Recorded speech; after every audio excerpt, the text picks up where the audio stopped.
Rule 144A under the Securities Act provides a non-exclusive safe harbor from the Section 5 registration requirements for resales of restricted securities to QIBs, or qualified institutional buyers. So this is a resale exemption that's not available to issuers.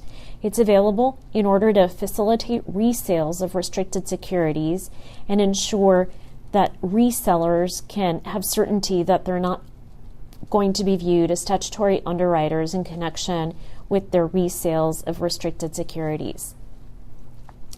There are a number of different permutations of Rule 144A offerings. I'm going to focus on the traditional 144A offering, which is an issuance by an issuer of securities to an initial purchaser in a 4A2 private placement, where the initial purchaser or investment bank then turns around and relies on Rule 144A to resell or reoffer those securities immediately to entities that are QIBs.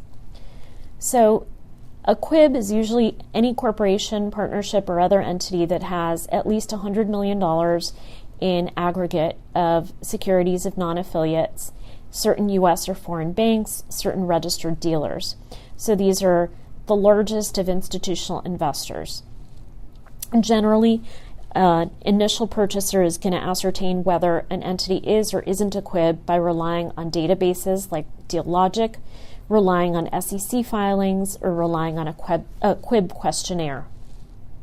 The securities that are sold in a 144A transaction can't be of the same class as the securities that are listed or quoted on an exchange. For common stock, it's pretty simple to determine whether an issuer has common stock traded on a national securities exchange.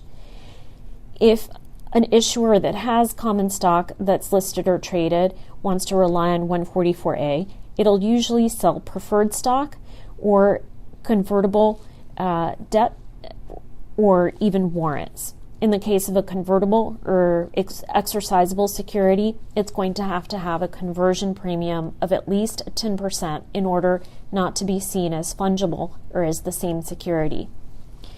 An issuer that sells securities pursuant to Rule 144A is going to have to remain responsible for providing certain reasonably current information about itself to purchasers so they can continue to rely on 144A for their resales. 144A has proven to be an incredibly useful resale exemption, and there's a deep and fairly liquid market in the securities that